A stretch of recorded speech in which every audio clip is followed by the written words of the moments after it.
avant que ça empire. Il y a eu un cours en SVT là-dessus sur comment la grossesse conduit souvent à avoir un enfant. Adaptation, improvisation. Mais ta faiblesse, ce n'est pas la technique. À l'occasion, je vous mettrai un petit coup de polish. T'es sûr de ce que tu fais? J'ai des fiches très détaillées sur l'anatomie humaine.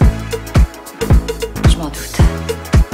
Ça fait de vous un tueur plus efficace, n'est-ce pas? Exact. Ah, non mais t'es fou, pourquoi tu hurles comme ça? Toutes les 5 minutes, il y a une bombe ou je ne sais pas quoi. Bonjour à tous et bienvenue dans notre podcast 3 Actus Sinon Rien. Avec moi pour m'accompagner, Mas. Bonsoir tout le monde. Et Gino. Salut tout le monde. Le principe de l'émission est simple, on commentera 3 actus qui ont secoué les réseaux sociaux, on en débat ensemble dans les cases commentaires afin que vous puissiez également vous exprimer, nous essaierons dans la mesure du possible d'y répondre. Et ça commence maintenant. Commissaire, on nous communique que la police a découvert que la victime du second meurtre portait le même nom que la femme tuée ce matin. Monsieur le commissaire, est-il exact que ces 2 meurtres ont été commis dans le même ordre que l'annuaire? Première news, les adaptations de franchises de jeux vidéo se multiplient sur les plateformes de streaming et au cinéma. Alors que Netflix annonçait il y a peu, en tout cas cet été, la nouvelle adaptation d'un jeu vidéo, à savoir Splinter Cell, produite par Ubisoft, composée de 16 épisodes et divisée en 2 saisons, écrite par le papa de John Wick, Derek Kolstad, on attend encore d'autres multiples adaptations. Pour indiquer le nombre, nous attendons la série animée Castlevania, mais aussi Assassin's Creed, Diablo ou encore Magic. Sans parler des productions toujours en cours, comme The Witcher. Ici, le magazine Variety, on parle uniquement de Netflix, mais il y a également HBO. Lui se conforte avec l'adaptation de The Last of Us, et même s'ils viennent à perdre leur réalisateur, Johan Renck, le papa de Tchernobyl, comme le rapporte le Hollywood Reporter, mais sera finalement mis en scène par Kantmir Balagov, alors excusez-moi pour la prononciation, un jeune réalisateur russe de 29 ans qui a 3 films à son actif. Quant à Showtime, ils adaptent l'univers de Halo. Au cinéma, les adaptations ne sont pas à plaindre, bien au contraire, puisque sont prévus Mortal Kombat par Simon McQuaid, ou McQuaid, je ne sais pas comment on dit, dont c'est le premier film, Uncharted, qui, après moult réalisateurs dont le tournage est enfin terminé depuis octobre, est attendu pour le 16 juillet, Resident Evil, le reboot de la saga avec Kaya Scodelario, est prévu pour le 9 septembre 2021, Tomb Raider 2 avec Alicia Vikander, Metal Gear Solid, qui n'est pas forcément prévu pour 2021 mais pour l'année d'après. Bref, que penser de toutes ces adaptations de jeux vidéo? Facilité, univers fascinant ou on surfe sur une marque? Qu'en pensez-vous? On commence par Gino? Eh bien écoute, ça fait un peu écho à la question que je posais en fin du dernier podcast, donc je suis ravi qu'on puisse prendre un petit peu de temps pour discuter de ce sujet. Eh bien, toutes ces adaptations, je suis à la fois, pourquoi pas, enjoué de découvrir certains titres que j'ai pu parcourir manette en main au cinéma ou devant mon écran de télé via Netflix, par exemple. En revanche, ouais, je suis pas sans penser que ça pourrait être un recours à la facilité pour certains studios, que je trouve peut-être parfois en manque d'inspiration, si j'en juge par le nombre de projets qui sont en cours et également par le nombre de reboots, de sagas, de volonté de faire des trilogies. Donc quand on sort un projet, on pense tout de suite à la suite de ce film-là plutôt que d'aller chercher d'autres idées novatrices. Voilà, c'est un sujet qui m'intéresse. Donc après, voilà, c'est pas parce que ça reste une adaptation de jeu vidéo que ce sera forcément mauvais ou légèrement passable comme on peut en connaître pour certains. Donc à la fois curieux, mais pas tout à fait rassuré par la créativité des studios à l'heure actuelle, si je puis dire ainsi. D'accord. Et toi, Amos? Ouais, je disais oui, je suis pas spécialement contre dans l'absolu, quoi, en fait, parce que bon, on peut avoir des bonnes idées à faire, c'est toujours pareil, c'est comme on adapte le support d'origine, quoi, parce que bon, ça peut être un très bon jeu vidéo de base, mais bon, jusqu'à présent, encore une fois, les adaptations, ça n'a pas été une franche réussite, hein, on va pas se mentir. Donc après, pourquoi pas? Après, effectivement. Là, je suis assez d'accord avec Gino, c'est que bon, ils sont en manque d'idées aussi au niveau Hollywood, hein, de toute façon, c'est sûr. Donc, après avoir pioché, moi, je pense à ça dans les romans jeunesse, hein, puis bah, justement Harry Potter, Hunger Games, Labyrinthe, Divergente et compagnie. Bah, on va faire pareil pour les jeux vidéo, qu'on va y aller à fond.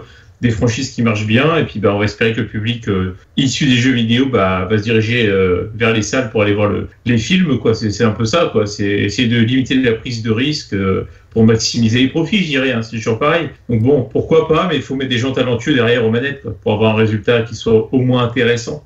Bon, donc je demande à voir, mais voilà. Donc pas contre foncièrement, mais sceptique par rapport à ceux qui sont en charge de ces projets. Voilà. Et c'est une bonne remarque je trouve. C'est on cherche plutôt facilement des licences maintenant à produire plutôt qu'une bonne idée, on va dire ça comme ça. Alors après, il y a des licences moi que j'ai envie de voir à l'écran. Alors après, comme on l'évoquait plus ou moins il y a quelques temps, Metal Gear Solid, moi c'était un jeu de mon enfance dans les années 90. Donc après, techniquement parlant, je trouve que ça peut être dégueulasse sur des images réelles. Par contre, peut-être qu'en film d'animation, ça pourrait être très bien, par exemple. C'est un peu l'idée que je me faisais avec Sonic la semaine dernière, où en conclusion de Sonic, je disais que en effet, en film d'animation, ça aurait été certainement le support le plus adapté pour ce genre d'histoire ou de jeux vidéo. Voilà, je trouve que ce que tu disais avec les romans jeunesse, notamment la littérature jeunesse, en effet, là-dessus que je voulais rebondir. Je pense que là, les studios parient plus sur les titres à succès du jeu vidéo on va dire, voilà, c'est pas des titres anodins qui nous ont sorti, que nous a cité Gauthier. Donc ça reste des titres forts, quoi. Voilà. Est-ce que vous trouvez qu'il y en a plus qu'avant des adaptations, ou c'est vraiment c'est dans la continuité de ce qu'il y avait dans les années précédentes par rapport au projet que j'ai cité, hein. Honnêtement, là, moi, de mon ressenti, c'est rare qu'on ait autant d'annonces d'adaptation de jeux vidéo en une seule fois, en une seule news. Auparavant, c'était un peu un petit événement, on va dire ça comme ça, qu'un jeu vidéo soit adapté. C'est comme ça que je le perçois, mais c'est vrai qu'à l'époque, quand Mortal Kombat avec Christophe Lambert qui est sorti, on peut pas dire que le jeu vidéo, le jeu vidéo commençait à prendre son essor. C'était, c'est quelle année déjà Mortal Kombat? C'est fin des années 95, non 95, je retient un truc comme ça. Qu'on est encore, on va dire, sur les consoles des générations Super Nintendo, Mega Drive, juste l'arrivée de la PlayStation, donc l'arrivée de la 3D, ce genre de choses. Donc c'est vrai que à l'époque, vu les technologies qui étaient un peu limitées à l'époque en termes de jeux vidéo, j'imagine que les studios se voyaient mal porter ces supports à l'écran, alors qu'aujourd'hui, comme tu le signalais très bien, Gauthier, la dernière fois, les jeux vidéo s'inspirent du cinéma également pour narrer leurs histoires. Là, les techniques et les technologies utilisées par les éditeurs de jeux vidéo se rapprochant de tels, et puis on arrive sur des jeux, on va dire, dans le dessin hyper réaliste, ce genre de choses. Là, c'est beaucoup plus facile à transposer d'un média à l'autre, peut-être. Peut-être qu'il y a cet effet-là, je sais pas. Après, c'est vrai que cet afflux, en tout cas d'adaptation, montre aussi que les studios veulent capitaliser sur une marque avant tout, c'est ce que disait justement Meus. L'univers, après tout, est déjà créé, reste le plus difficile, une histoire à raconter. Certains s'éloignent du jeu original, perdant les fans, comme les séries de films nanardesques Resident Evil, et d'autres se rapprochent tout en criant son amour pour le matériau de base, comme l'adaptation de Silent Hill. Alors après, personnellement, je n'ai jamais réussi à trouver un chef-d'œuvre parmi ces adaptations. Après, j'y crois encore. Tout dépend du temps et de l'envie de créer. Les fans, en tout cas les fans de jeux vidéo sont exigeants sur la qualité, les studios le savent, mais ils savent aussi que même s'ils écrivent un film lambda, sans âme, les joueurs iront voir, ne serait-ce que par curiosité, car même en faisant de la merde, le jeu vidéo rassemble, et peu importe la qualité, il suffit de voir le box-office de Resident Evil pour s'en rendre compte. Mais le jeu vidéo, quant à lui, commence peu à peu, et on le disait tout à l'heure, à dépasser le cinéma, parfois sur la mise en scène et sur son immersion. Grâce à cela, en fait, le matériau devient facilement adaptable. Il suffit de voir le copier-coller du reboot de Tomb Raider mis en parallèle au jeu vidéo. Si l'histoire a autant d'intérêt que moi en train de chier sur un trône, le plan séquence, l'imagerie, la colorimétrie restent fidèles au jeu vidéo. La facilité et la marque sont déjà populaires, ne reste qu'à servir le plat. The Last of Us reste, je pense, pour ma part, le plus intéressant connaissant la Dream Team. Pour le reste, le schéma reste classique et semble sans ambition particulière. Cependant, j'ai toujours espoir de voir une bonne adaptation. Est-ce que vous, alors, Gino t'a plus ou moins répondu, y a-t-il une adaptation de jeu vidéo que vous aimeriez voir au cinéma? À moins que Gino t'en ait une autre. Une adaptation Super Mario Kart, je pense. Super, ça va être génial.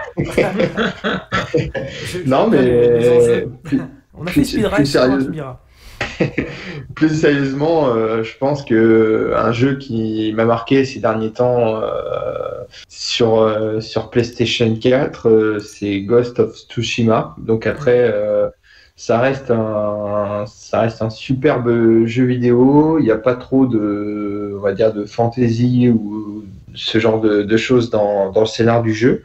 On évoque plutôt les invasions mongoles sur le Japon, dans le Japon féodal, justement. Donc, ça peut être à la fois un film d'époque, un film de guerre. Ça peut être intéressant si on arrive à transposer voilà, ça peut très bien plaire à des personnes qui ne sont pas adeptes du jeu vidéo, tout simplement. Donc, je voterai. Fan aussi de Kurosawa, le réalisateur. Oui, aussi, tout à fait, exactement.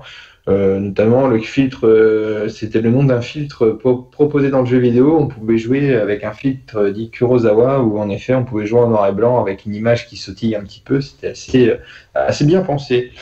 Encore un rapprochement entre cinéma et jeu vidéo dans un sens. Voilà. Oui, c'est vrai. Et je pense que ça peut être ça qui pourrait me plaire. Et puis juste pour compléter par rapport au débat initial, je pense aussi que le jeu vidéo est peut-être le bon moment pour les producteurs de s'y intéresser, on va dire, à Hollywood, parce que si on fait une analyse, entre guillemets, de l'âge des joueurs de jeux vidéo, les premières générations de consoles aujourd'hui ont peut-être la cinquantaine, oui. Et les toutes dernières aujourd'hui jouent encore aux jeux vidéo, donc ça peut peut-être inspirer confiance aux yeux de beaucoup, peut-être. Ça n'est qu'une hypothèse, hein, je peux me tromper, mais voilà. Et toi, Meus, du coup, quel film, ou en tout cas t'aimerais voir au cinéma, adapté d'un jeu vidéo? Bon, bah déjà, j'ai déjà dit moult fois, notamment dans la dernière émission, que évidemment j'attends Last of Us de pied ferme, parce que je suis confiant par rapport à l'équipe qu'il y a derrière. Maintenant, bon, on jugera sur pièce. Pas trop sinon que le réalisateur soit parti, du coup, le réalisateur de Tchernobyl. Bon, après, voilà. Non, après, non, le projet, j'ai quand même, vu ceux qui chapeautent quand même malgré tout encore derrière, je reste encore confiant. Mais encore une fois, il faudra attendre déjà d'avoir un teaser, puis surtout de voir les premiers épisodes, tout simplement. Hein, voilà. Après, voilà. Bon, je suis quand même confiant, voilà, je reste optimiste, on verra bien.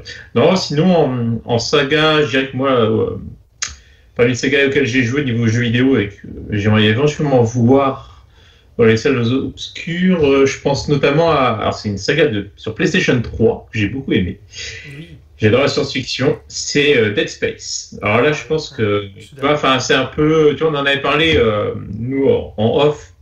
C'était le film, pour ceux qui ne connaissent pas, Pandorum, avec Dennis Quaid notamment, qui était un très bon film de science-fiction, fait une bonne surprise en tout cas. Ça reprend un peu les codes, c'est-à-dire que c'est un film donc dans l'espace, et un peu horrifique, côté voilà, c'est assez glauque, on va dire, assez aussi, faut pas être claustrophobe, parce que t'es enfermé dans un vaisseau, dans l'espace et tout, avec des saloperies qui t'attaquent, etc. Et c'est vrai que je me dis, pour faire un film science-fiction horreur, si c'est bien fait, pas un truc aseptisé, moi, il y a vraiment quelque chose où tu flippes bien, et pour le coup, relativement original, quoi, parce que évidemment, il y a Alien, on pense, mais Alien, à son propre univers. Là, il y a aussi plein de codes dans Dead Space qu'il n'y a pas dans Alien. Et je pense que ça pourrait vraiment être quelque chose de sympa s'il y avait quelqu'un, encore une fois, assez couillu derrière pour faire quelque chose, aller jusqu'au bout de l'idée et faire quelque chose vraiment d'horrifique et de glauque. Faudrait pas que ce soit aseptisé, en tout cas. Ouais, c'est ça, exactement. Voilà. En tout cas, voilà, c'est un truc. Il y a eu un film d'animation. Oui, exact, c'est vrai. Quand même, Dead Space, c'est ça. Qui était relativement intéressant. Oui, c'est vrai. Donc voilà, j'aimerais. Du coup, moi, si je devais en tout cas avoir une saga, pareil, c'était sur PlayStation 3, c'est marrant parce que du coup, on a eu. C'était la série BioShock. Ah oui, exact. Par contre, je la trouve inadaptable. Je vais pas mentir. Je pense que c'est un jeu vidéo qui est assez barré. On va pas se mentir. Cela dit, je pense pas que ce soit le cinéma qui serait en priorité sur BioShock. Je pense que le format série serait largement meilleur pour l'adapter. Prendre son temps, c'est possible. s'immerger dans l'univers BioShock. parce que c'est un univers un petit peu à la 20 milieux sous les mers. J'aime beaucoup ces éléments. D'ailleurs, 20 milieux sous les mers mériterait aussi également une adaptation cinématographique meilleure que celle de Disney, parce que maintenant celui de Disney il date de 1954, faut le dire. Donc ça mériterait vraiment d'avoir, au moins pour le coup, là c'est un remake qui devrait potentiellement normalement être... ça a déjà été plus ou moins voulu être produit, mais malheureusement ça a capoté à chaque fois. Mais BioShock, voilà, j'aimerais bien le voir effectivement un jour en série. Ce serait plus en série qu'au cinéma. Ouais, pourquoi pas, hein, tout à fait. C'est vrai. Il y a ça, après il y a tellement plein qui sont marquants, notamment toujours sur PS3 et qui ont continué sur PS4. Alors ce serait plus en film d'animation, ça pourrait être par exemple l'univers de Borderlands, qui pourrait être très fun. Borderlands, qui n'est pas annoncé d'ailleurs en film ou en série, je sais plus. Je sais plus, je sais plus. Que ça fait partie justement des adaptations également qui vont avoir lieu. Et un autre, après, cinéma ou série, alors après, ça dépend ce qu'on veut raconter dedans, mais moi, je suis hyper fan de l'univers, j'ai passé des heures incalculables sur ce jeu, c'est la saga des Red Dead Redemption, par exemple, aussi, qui serait très plaisante. Alors, c'est vrai, ça pourrait faire du western très classique, c'est clair, mais si c'est teinté... Si c'est teinté de l'humour un peu qui gratte un peu comme celui de Rockstar... Voilà. C'est que des trucs comme ça. Enfin, les répliques, si vous connaissez Red Dead Redemption 2. Command Dutch. On pourra peut-être adapter, je sais pas, FIFA 2000 ou FIFA 2000. Oh la vache, putain. Ça s'appelle Golf, c'est déjà eu. Ouais. Ça. Quel lire. Ok. Eh bien, on peut passer maintenant à la deuxième news. Ben Affleck craint que seuls les films de super-héros puissent désormais sortir en salle. Alors, ça vient d'un article de Première. Ben Affleck est pessimiste sur l'avenir des salles de cinéma. Un long podcast de plus d'1 heure de l'acteur-réalisateur revient sur sa carrière et son alcoolisme pour le Hollywood Reporter. Il y parle de ses débuts avec Matt Damon, de son amitié avec Jennifer Lopez. Ils se sépareront en 2014 et également de ce que seront les films sur grand écran dans les années à venir. Je ne serais pas surpris si, après la Covid, il ne reste que 20 sorties au cinéma à l'année et que 15 d'entre elles soient des super-héros en pyjama, assure-t-il. Alors question, qu'est-ce qu'on en pense de ces déclarations de Ben Affleck ? On commence par Gino ? Eh bien, qu'est-ce qu'on peut en penser de ces déclarations ? C'est très pessimiste, selon moi. Ça voudrait dire que déjà, il condamnerait plus ou moins les salles de cinéma à l'exploitation d'un genre. Enfin, j'imagine que lui, il s'en désole également, mais c'est certainement le cas. Et puis, il faut aussi reconnaître que les films de super-héros sont des films, on va dire, porteurs actuellement de la manne financière à Hollywood et des studios, donc c'est de la rentabilité quasi assurée. J'imagine que c'est très rare qu'un film de super-héros soit déficitaire, tout simplement. Ça dépasse souvent le milliard aujourd'hui, en plus. Voilà, tout à fait. En plus, ouais, tout à fait, complètement. Mais en revanche, ça rejoint un peu, je pense que son pessimisme à lui, si ça en est, du coup, rejoint un peu ce qu'on pouvait dire sur le premier débat, le manque de créativité, le manque d'inspiration que peuvent avoir les différents producteurs, les différentes maisons. Voilà, c'est ça, exactement. Je cherchais le mot, merci Gauthier de m'avoir corrigé. Oui. Mais non, là-dessus, d'un sens, c'est un ressenti que même avant le Covid, j'avais l'impression qu'il n'y avait que ça de toute façon au cinéma, et qu'elles éclipsaient les affiches des autres films qui pouvaient être diffusés en même temps. C'est vrai que voilà, et puis la facilité, les films de super-héros, c'est la salle 1, ce genre de choses, la salle avec les meilleurs moyens. Donc peut-être aussi qu'on ne met pas sur pied d'égalité exactement tous les films en termes de qualité de projection et de... Voilà, je ne sais pas. C'est un débat qui pourrait se poser, mais je ne suis pas étonné de ces déclarations. Je le comprends même. Voilà. D'accord. Et toi, Amos, t'en penses quoi ? Je dirais que Ben Affleck, après, il est peut-être un petit peu aussi acerbe, il est un peu à ce sujet-là, parce que il l'a un peu mauvaise par rapport au traitement qu'il a pu avoir pour son Batman. Déjà, on sait que Justice League n'a pas été une franche réussite au niveau critique et au niveau box-office, enfin surtout au niveau critique d'ailleurs, et que ils l'ont mis au placard pour rebooter Batman aussi à côté, quoi, quelque part, avec Robert Pattinson à venir. Donc je pense que là-dessus il est un peu dégoûté parce que c'était investi, c'est un univers qu'il aime bien, hein, malgré tout. Je crois c'est son pote Kevin Smith, c'est ça, je crois, enfin tous les deux ils sont assez des univers qu'ils aiment particulièrement, et il s'était vraiment investi notamment pour Batman versus Superman, et donc je pense qu'il est un peu mauvaise là-dessus, et on le comprend parfaitement. Après, au-delà de ça, là il a raison, c'est qu'effectivement on est inondé par les films de super-héros.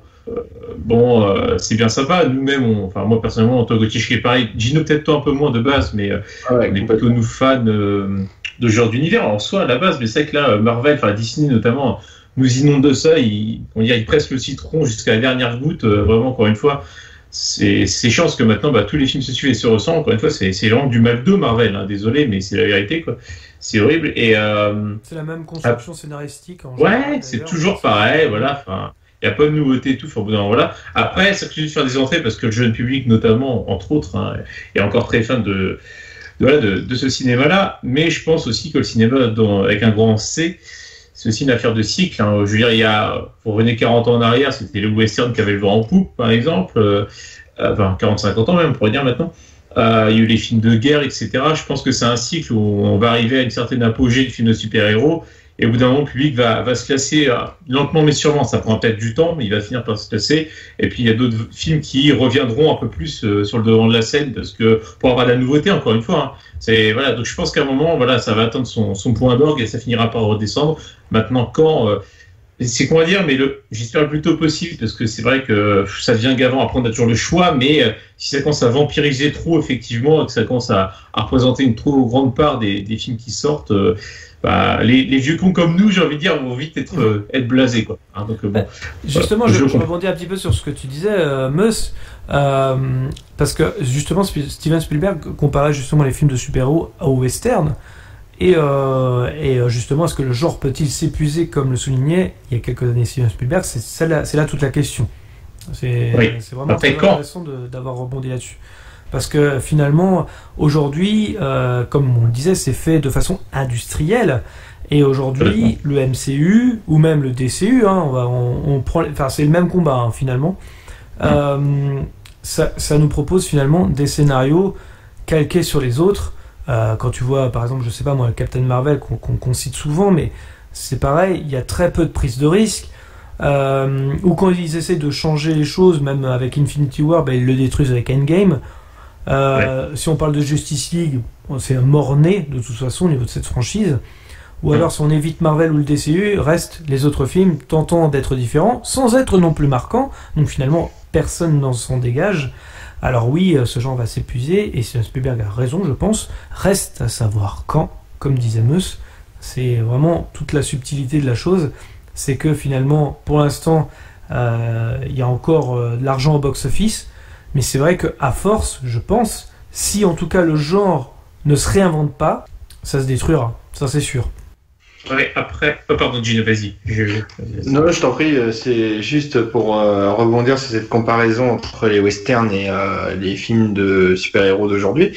Est-ce que... ça placerait... là, c'est un petit peu philosophique comme questionnement, mais est-ce qu'entre guillemets, le cinéma western n'était pas, on va dire, entre guillemets, du vrai cinéma, que ce soit réalisé à l'extérieur ou des créations qui étaient faites en studio.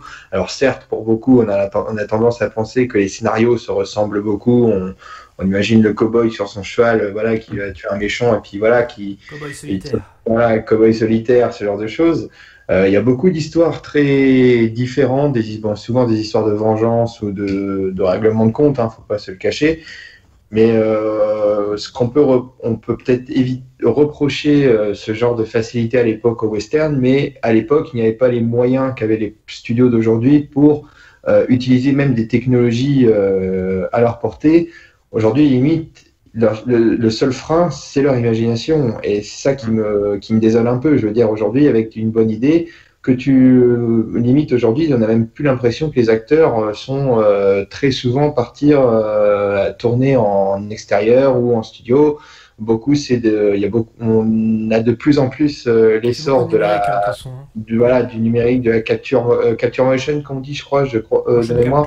Motion capture, pardon. Ouais, voilà. Moi, je suis d'anglais inversé, moi. Et donc, il y a un petit débat qui mériterait d'être posé, parce que c'est vrai qu'on peut faire ce parallèle entre les deux univers, mais je pense peut-être, il faudrait à creuser, mais qu'il y avait peut-être aussi plus de créativité malgré tout, même s'il y a eu du recyclage de scénar ou de décors, par exemple. C'est ça qui a un peu. Il y avait cette volonté. Le cow-boy solitaire qui arrivait dans une ville un peu perdue. Effectivement, il y a des histoires de vengeance. C'était souvent la même chose. Il y a eu effectivement après du western spaghetti qui a un petit peu rehaussé un peu la chose. Mais c'est vrai que c'est ça qui a un peu tué le western, et c'est ça, je pense, qui tuera le film de super-héros. Et comme tu disais aussi, très justement avant, c'est que même les acteurs aujourd'hui, on voit qu'ils sont très peu finalement dans le film. Il y a beaucoup de numérique. C'est beaucoup des doublures numériques d'ailleurs par rapport à ça. Donc c'est vrai que c'est un petit peu gavant, comme on dit. Moins de mise en scène, de moins en moins de mise en scène aussi, ça peut arriver. Donc oui, je suis assez d'accord là-dessus sur ce que tu disais. Et tu voulais réagir, mais je t'avais coupé juste avant, je crois, de mémoire. Oui, je disais, après, on atteint aussi le summum aussi pardon, mais je suis peut-être un peu loin, mais de la médiocrité cinématographique au niveau des films de super-héros, c'est avec l'apogée de Marvel, quoi, parce que, encore une fois, c'est du copier-coller niveau construction scénaristique, c'est toujours pareil.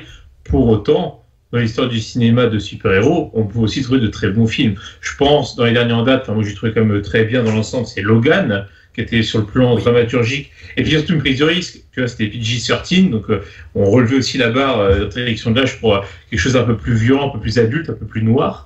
Donc ça, c'était très bien. Évidemment, même si on y trouve des imperfections, la saga de Christopher Nolan avec les Dark Knight, c'est qui était aussi très bien, parce que il y avait du fond, il y avait des messages aussi derrière. C'est pas parfait, mais c'est très bien quand même. C'est dans le haut du panier sans problème, évidemment. Je pense aussi qu'un film qui a eu ses lettres de noblesse après sa sortie au cinéma, pas pour longtemps, c'est Watchmen, personnellement, de Zack Snyder, que j'ai trouvé vraiment très bien. Enfin, on trouve quand même quelques bons films. Non, c'est vraiment moi, ce que j'aime de moins en moins, c'est le MCU en tant que tel, et DCU qui copie le MCU. C'est-à-dire que voilà, c'est assez aseptisé, c'est pour le grand public en général, donc enfants compris, ça prend pas de risques, etc. Enfin, ça n'apporte rien.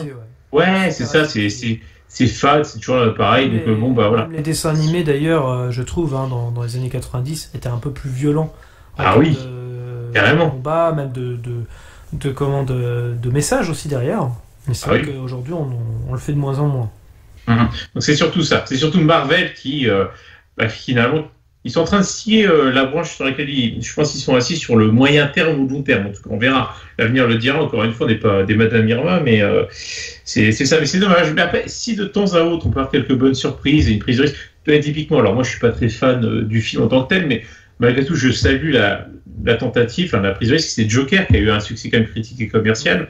Moi, je suis pas grand fan du film, mais au moins, je dis merci à ce film d'exister, parce que voilà, il propose une alternative, quelque chose de plus adulte, tout simplement, et quelque chose d'indépendant, etc., qui est pas formaté. Et rien que pour ça, je dis bravo. Je suis d'accord avec toi. Je suis d'accord avec toi sur Joker. C'est pas un film que je reverrai très très souvent, mais en effet, par contre, j'ai pas été déçu du traitement qui a été réservé. Tout à fait. C'est exactement ça. Moi, je m'attendais à ce qu'on voit le Joker dans sa folie. Non, on s'attarde vraiment sur la perte d'identité de l'individu, d'Arthur, je crois qu'il s'appelle dans le film. Arthur Fleck. Arthur Fleck, voilà, j'avais plus le nom de famille, mais en effet, c'est ça qui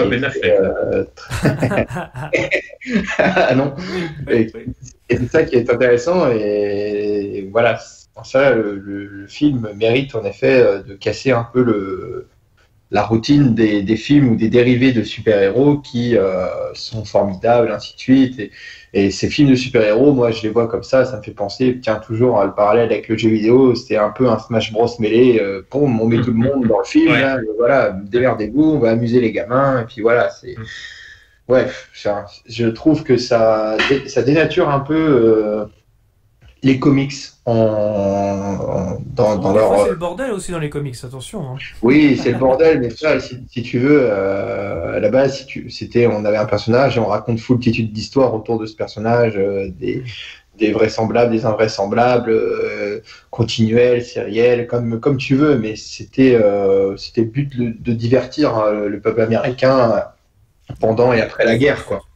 Ouais. Après, je mets quand même juste un petit bémol, parce qu'on va te dire aussi, tout ça c'est subjectif. On voit aussi tout ça à travers notre prisme de trentenaire, j'ai envie de dire, parce que je pense que le MCU, quelque part, je l'aurais découvert gosse ou ado, j'aurais sûrement adoré, tu vois. Je me dis ça, faut être honnête. Probablement. Donc c'est une question d'âge aussi, je pense. Mais c'est vrai que en tant qu'adulte, ce cinéma, ouais, m'ennuie, quoi. Pareil, c'est chiant, quoi. C'est comme un porno, désolé, mais t'en as vu un, tu les as tous vus, quoi. Non, mais tu dis ça et c'est vrai. Pas que 10 minutes. Hein. Ah, c'est vrai. Des fois, c'est 2 heures et c'est long. Je peux te dire. Je parle pas de porno. Et ça fait comme les Disney, hein, quand on voyait ça gamin, moi j'étais complètement enivré par le truc. Et puis aujourd'hui, quand au premier de l'an, ils ont diffusé le livre de la jungle sur M6, je me suis ennuyé à mourir parce que j'avais complètement oublié que c'était des chansons toutes les 5 minutes. Et voilà, après, quand t'es gamin, c'est normal, ça s'adresse à un certain public.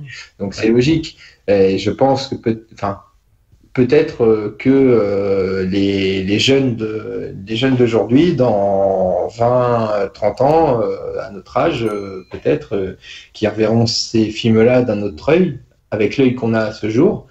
Et voilà, peut-être que dans quelques temps, les films que nous, on a idolâtrés étant gamins, il y a certainement certains qu'on reverrait aujourd'hui et qu'on ne verrait plus avec le même œil, quoi. Ouais. Voilà. Je vous propose de continuer ce débat puisque la troisième news va être intéressante là-dessus, puisqu'on va parler encore de films de super-héros. Troisième news, Mike Flanagan aimerait bien réaliser un film d'horreur sur un des plus grands ennemis de Batman. Donc c'est une news qui nous vient de Écran Large. Pour aller au bout de ses ambitions et tenter de rivaliser avec Marvel, le studio va devoir rapidement réfléchir à d'autres adaptations. Et Mike Flanagan a déjà sa petite idée. Interrogé par un fan sur Twitter concernant le personnage ou le groupe de héros qu'il voudrait porter à l'écran, le réalisateur de Dr. Sleep ou The Haunting of Bly Manor of Hill House sait déjà qu'il voudrait adapter au cinéma Gueule d'Argile. J'ai toujours voulu faire un film sur Superman depuis que je suis gamin, mais j'aimerais aussi faire un film solo sur Gueule d'Argile entre horreur, thriller et tragédie. Gueule d'Argile n'est pas forcément le premier ennemi de Batman auquel penser pour une adaptation cinématographique, mais pourrait donner lieu à un film d'horreur aussi tragique que dérangeant. Plusieurs personnages ont déjà pris le nom de Gueule d'Argile dans l'histoire de DC, mais la version de Batman, la série animée des années 90, reste sans doute la plus connue de toutes. Pour l'histoire, avant d'être celui connu sous le nom de Gueule d'Argile, Matthew Hagen était un acteur célèbre adulé par la foule pour son talent et sa beauté. Défiguré par un accident de voiture, il rencontre Roland Daggett qui lui propose de le soigner grâce à un traitement expérimental. Matt utilise la crème et retrouve son visage qu'il peut désormais modeler à sa guise pour jouer ce qu'il veut, mais devient de plus en plus dépendant. Daggett en profite et contraint l'acteur à commettre des petits crimes pour lui en échange du produit pharmaceutique, y compris se faire passer pour Bruce Wayne afin de détruire des documents compromettants. Sauf que Batman l'interrompt et Daggett décide alors de punir Matt par son erreur. Alors ça c'est la petite histoire. Qu'est-ce que vous pensez de l'adaptation? Est-ce que vous pensez que ça pourrait être une bonne adaptation? Est-ce que vous avez vu également le dessin animé d'origine? On commence par Gino. Eh bien écoute, le dessin animé d'origine de 92, oui, je les ai vus étant enfant, bien sûr. J'adorais cet univers Batman de toute façon, au point que je les ai rachetés très récemment pour pouvoir les revoir incessamment sous peu. Le personnage de Gueule d'Argile, j'en ai un souvenir assez vague. Je vois très bien à quoi il ressemble, ce genre de choses, mais sa story, tout ça, je m'en souvenais plus.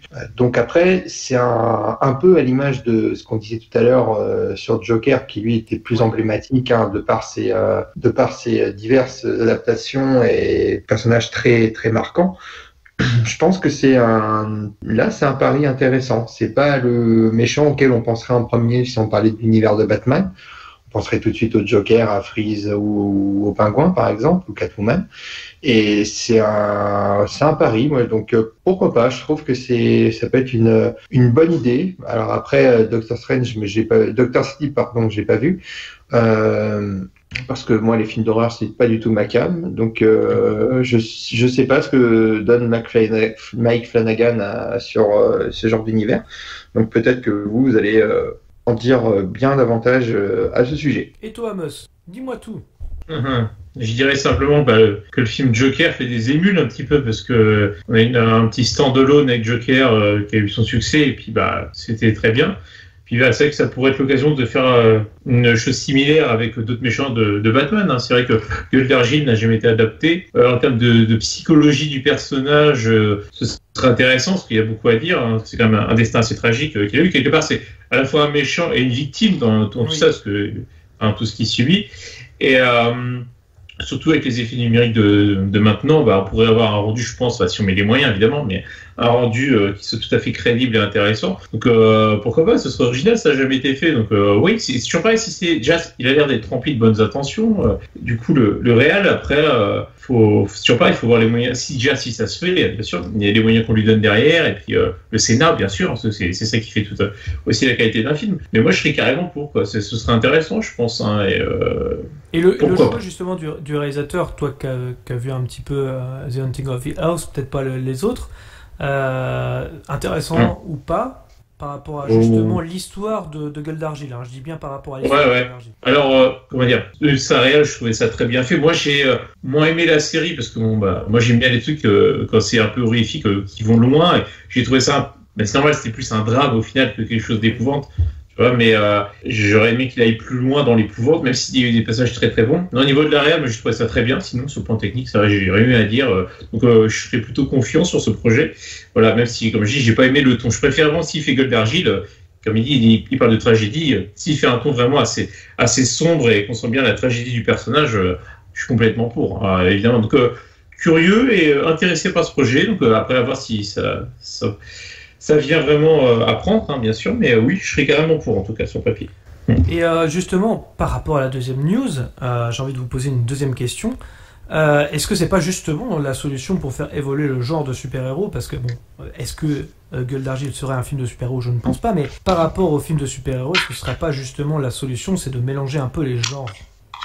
Ouais, mais justement, Joker n'est pas un film de super-héros. Pareil, c'est une tragédie. C'est un personnage qui, pareil, qui a vraiment un destin tragique, donc quand on voit son parcours de vie, etc., et qui finit par sombrer dans la folie littéralement, là c'est un peu pareil, quoi, quelque part, hein, il y a beaucoup de similitudes. Donc c'est pas un film de super-héros, c'est issu d'un univers super-héroïque, donc Batman, mais voilà. Donc si c'est ça, pourquoi pas. Après, il faudrait pas non plus aller dans l'excès, parce que c'est pareil, c'est on a un nouveau style dérivé des super-héros qui fonctionne, on va l'user pas jusqu'à la corde, jusqu'à dégoûter tout le monde. Non, si c'est ponctuel, etc., carrément pour, mais faut que ça reste du ponctuel, parce que encore une fois, si c'est pour nous gaver comme des oies de ce genre, de ce nouveau format, non, c'est pas constructif, quoi. Donc mais avec modération, c'est comme l'alcool. Ouais. Non, c'est vrai, t'as raison. Là-dessus, je suis assez d'accord avec Mus, auquel je rajouterais, après les super-héros, il faudrait éviter de faire les super méchants tout le temps, quoi. Voilà, ça serait un peu trop simple. Et j'aime bien ce que tu dis sur le côté user le stéréotype du méchant qui, comment dire, pour arriver à la morale, derrière, c'est un être humain qui a connu une déchéance pour en arriver à ce point. Ça peut être un point d'arrivée au scénario un peu trop facile à mon goût. Bien que dans les dessins animés, ils ont chacun leur bac, ils ont chacun leur background, voilà. J'allais dire backup, mais il faut que j'arrête de penser au boulot. Donc voilà, c'est quelque chose qui, pourquoi pas, mais en effet, je reste sceptique sur le fait que c'est toujours la même chose, voilà, comme on disait, c'est toujours un manque de créativité. Et puis, comme signalait Mus en début d'émission, après avoir rongé jusqu'à l'os les littératures jeunesse, maintenant on a fait les super-héros, on va arriver aux super méchants. Après, ça va être quoi? Ça va être la super cité, la super, voilà, la super planète, j'en sais rien. Ça va être, voilà, Une planète est prévue bientôt. Non, mais enfin, je veux dire, on arrive à un truc où on va nous raconter bientôt, on va nous faire des films Metropolis, on va nous faire Gotham comme les séries, mais on va nous faire des films adaptés des séries comme ça, on va nous balancer plein de trucs comme ça. C'est déjà le cas, ouais. Ouais, ou Gotham, on va prendre le nom d'un quartier, on va en faire un film par exemple, je sais pas, c'est... Enfin, Non, mais c'est ça, dès qu'ils trouvent un filon, les mecs, c'est jusqu'au bout, quoi, à fond, quoi, jusqu'à vous en dégoûter, mais c'est vrai que c'est un peu assez chiant. Ils ont fait une série sur Alfred, quand même, ils ont été jusque-là. Oui, non, mais what the fuck, quoi, ça n'a pas de sens, quoi. Enfin, je veux dire, comment dire... À quand la série sur le bijoutier qui a vendu le collier de Madame Wayne Vivement aussi qu'il fasse un dérivé sur Perry White, le rédacteur en chef du Daily Planet. Attends, il serait capable. Mais bien sûr qu'il serait capable. C'est fou, quoi. Ça n'a pas de sens. En tout cas, moi, pour ma part, je suis assez content que cette adaptation, si un jour c'est le cas, voit le jour. Comme on le disait, ça va quand même avec la deuxième news. Après, si voilà, le genre s'épuise, voir un autre point de vue, ça pourrait être pas mal. Après, effectivement, attention à ne pas avoir d'excès. Et puis là, bon, ça pourrait, en tout cas pour Gueule d'Argile, reprendre les mythes comme Elephant Man ou encore La Mouche. Donc ça pourrait être très très intéressant. De quoi intriguer en tout cas, et surtout être intéressant à mettre en scène. Après, il ne serait pas non plus dans le registre du super-héros, ça on l'a dit. Batman, je pense qu'il apparaît même pas beaucoup d'ailleurs dans le dessin animé sur Gueule d'Argile. Et peut même être absent, tout comme dans Joker de Todd Phillips. Pour le choix du réalisateur, on l'a plus ou moins dit, mais c'est même pour moi une évidence, mélangeant horreur et tragédie. Il a déjà prouvé, en tout cas le réalisateur, qu'il maîtrisait le sujet à travers ses séries, mais aussi avec Dr. Sleep. Donc pourquoi pas, et je suis assez pour. Après, effectivement, il faut que Warner valide la chose, comme on dit. Ouais. À voir, quoi. Parce que si jamais ils nous font du... Après ça, ce sera Killer Croc, qui aura sombré parce qu'il aura licité dans des crocs, dans des crocs dégueulasses, ou Poison Ivy qui aura confondu la Billy bordelaise avec le fumier pour cultiver une plante. Ouais, on verra bien, quoi. Mais je sais pas, quoi, ce que ça va donner. Mais après, je trouve que, ouais, comme je disais tout à l'heure, le pari de Gueule d'Argile, c'est pas le personnage le plus emblématique, donc à la rigueur, pourquoi pas. Tout dépend, voilà, comment c'est mis en scène. Comment c'est tourné, comment c'est mis en scène. Si l'histoire, enfin voilà, est plutôt bien maniée sur 2 heures de film, ça pourrait être intéressant. Et je sais plus si t'as dit s'ils avaient déjà pensé à quelqu'un pour l'interpréter, non? Pas du tout. Non, là c'est juste une idée. Ray Liotta. Voilà, par rapport au réalisateur, s'il devait. Ray Liotta. Ray Liotta, parce qu'il a déjà la peau qui. Oh, pardon. Non, apparemment, le casting est très chaud en ce moment avec Franck Riveri qui apparemment pourrait c'est qui faisait déjà The Wrestler déjà, putain, merde. Mickey Rourke. Ah, Mickey Rourke, quoi, putain, les gueules cassées comme ça. Là. Ça pourrait le faire, Mickey Rourke. Putain. Pourquoi pas. Okay. Est-ce que vous vouliez rajouter quelque chose par rapport à ces 3 news? Non. Non, après, comme on disait en début d'émission, enfin en off, juste une petite aparté pour saluer la mémoire de Jean-Pierre Bacry sur un autre sujet. Justement, je voulais terminer là-dessus, effectivement, par un hommage effectivement à Jean-Pierre Bacry, célèbre acteur et scénariste, lauréat de 5 Césars. En 93, il se lance dans l'écriture de scénarios avec sa compagne Agnès Jaoui et crée Cuisine et Dépendance. La pièce et son adaptation cinématographique sont un succès. La fructueuse collaboration se poursuit avec Smoking No Smoking, un air de famille. On connaît la chanson Le goût des autres, film pour lesquels le couple Jaoui-Bacry remporte respectivement les Césars 94, 97, 98 et 2001 du meilleur scénario, et comme une image s'illustrant dans les comédies romantiques, Une femme de ménage en 2002 et Les sentiments en 2003. Ce dernier aime s'entourer de fidèles. Alain Chabat, à qui il donne la réplique dans La Cité de la Peur en 94, Didier en 97, et pour qui il prête sa voix dans Astérix et Obélix Mission Cléopâtre en 2002. Donc c'est toujours important de le signaler. Il signe en 2008 une nouvelle collaboration avec Agnès Jaoui, avec qui il coécrit Parlez-moi de la pluie, un film où il tiendra la vedette aux côtés de Jamel Debbouze. Bacry montre qu'il est aussi attentif aux jeunes talents du cinéma français. Jean-Pierre Bacry est décédé d'un cancer à l'âge de 69 ans. Est-ce que vous avez un film justement avec Jean-Pierre Bacry qui vous aura marqué, un ou 2 films? Ouais, je vais pas être très original, ouais, mais j'avoue avoir passé d'excellents moments à regarder et à revoir Didier. Ça, c'est complètement con, mais ça m'a fait rire. Voilà. L'humour à la Chabat et puis Jean-Pierre Bacri en ronchon mythique, c'est génial. Et puis le dernier que j'ai eu avec lui, moi, c'est Le Sens de la Fête que j'ai trouvé génial. Voilà, donc c'est un film simple, mais qui raconte vraiment des événements simples de préparation d'un mariage, voilà, et les déboires qui peuvent en découler. Je trouve que c'est génialement fait. Et puis voilà, il a ce côté, comme je disais, ronchon, mais à la fois touchant, sympathique. Voilà, c'est un personnage important, je trouve, dans le milieu du cinéma français. Et voilà, c'était un hommage qu'on voulait lui rendre ce soir. C'est très noble de notre part d'avoir fait ça. Et toi, Amos ? Oui, pareil, pas très original, mais je dirais juste les comédies populaires, disons, des années 90, que sont évidemment La Cité de la Peur et Didier, pareil, qui m'ont bien fait rire. Hein. Didier Azanavicius, le fameux. Ah ouais, c'est vrai que voilà. C'est le genre de comédie que j'aime beaucoup, donc voilà, c'est que. Ouais, moi je vais citer effectivement aussi Le Goût des autres, et puis oui, Le Sens de la Fête qui m'avait beaucoup marqué également. Et oui, forcément, alors après c'est plus des petites apparitions, mais La Cité de la Peur, Didier qui était, je pense, une des comédies je pense, ouais, c'est peut-être le plus populaire qu'il ait fait. Il n'avait pas joué dans Subway aussi. Ça se peut. C'est possible, oui. Voilà.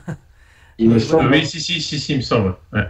C'est vrai que voilà, c'était des éléments et des films qui restent en mémoire, et donc voilà, on voulait aussi faire un hommage à ce réalisateur auteur de talent qu'est Jean-Pierre Bacri.